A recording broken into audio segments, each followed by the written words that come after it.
Olá, meu nome é Rafael Schmerling, eu sou oncologista clínico do Centro Oncológico Antônio Hermílio de Moraes, dedicado às áreas de melanoma e sarcoma. Atualmente, imunoterapia já faz parte do armamentário do oncologista. Nós temos aprovado no Brasil somente ipilimumab, mas essa droga já está aprovada há algum tempo, e a nossa experiência já vem ainda de um tempo um pouco maior, quase 5 anos, quando nós tivemos início da experiência com os programas de acesso expandido e uso compassivo. Agora chegam os inibidores de PD-1, ainda não disponíveis comercialmente, mas também disponíveis nos programas de acesso expandido e uso compassivo. Quando a gente tem drogas que estão melhorando a vida dos pacientes, a obrigação do médico é aprender a lidar com essas ferramentas.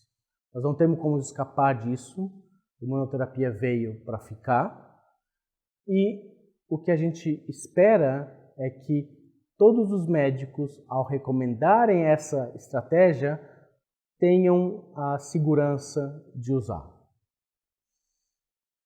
Alguns efeitos colaterais são bem conhecidos e o que é importante que as pessoas tenham em mente é que o mecanismo de ação da droga é o mesmo mecanismo que vai levar à toxicidade. Então, nós temos que tomar cuidado para não nos entusiasmarmos com o mecanismo de ação sem levar em conta a toxicidade. Quando a gente fala do ipilimumab, a gente está falando de um bloqueador de uma proteína chamada CTLA4, que é uma proteína do linfócito e que ela tem como papel resfriar a atividade do linfócito. Então, ao bloquear esta proteína, o que vai acontecer é que você vai tirar o freio e, portanto, aumentar a ativação do linfócito. O efeito da droga é justamente a partir daí em que você vai ter um ataque maior do sistema imune ao tumor. Porém, esse mecanismo do CTLA4, ele existe como uma forma de proteção do nosso organismo para evitar doenças autoimunes. Então, quando a gente sabe disso, o efeito colateral esperado se manifesta na forma de eventos autoimunes, como diarreia, alterações hormonais, eventualmente alterações de pele, prurido, várias alterações são passíveis de acontecer. O principal manejo da toxicidade do ipilimumab é feito com corticoide. Ora, mas como é que eu vou usar corticoide se eu estou justamente tentando ativar o sistema imune? Essa é uma pergunta que perturbou muito os primeiros pesquisadores. Será que o paciente precisa sofrer do efeito colateral? Será que ele precisa ser levado ao extremo? E essas perguntas vêm basicamente da experiência com a interleucina 2 em altas doses. Naquele cenário, a gente precisava levar o paciente à máxima toxicidade que ele tolerasse. Com os inibidores de checkpoint, isso não é verdade. Então, para a segurança do paciente, efeitos colaterais graduados como grau 2 já devem ser inicialmente tratados com corticoide.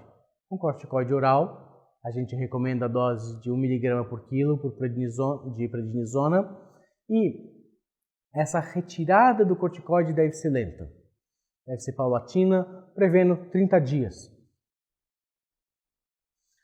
A maioria dos pacientes vai responder muito bem. Alguns vão ter toxicidades mais graves.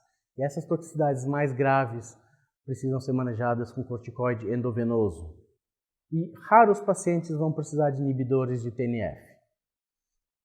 O que o médico tem que ter em conta é que inibidores de TNF ou corticoide V, ao serem aplicados em pacientes com toxicidades graves, já denotam uma seriedade e que vai precluir o uso do ipilimumab para sempre, mesmo que o paciente tivesse uma indicação futura de uma reindução.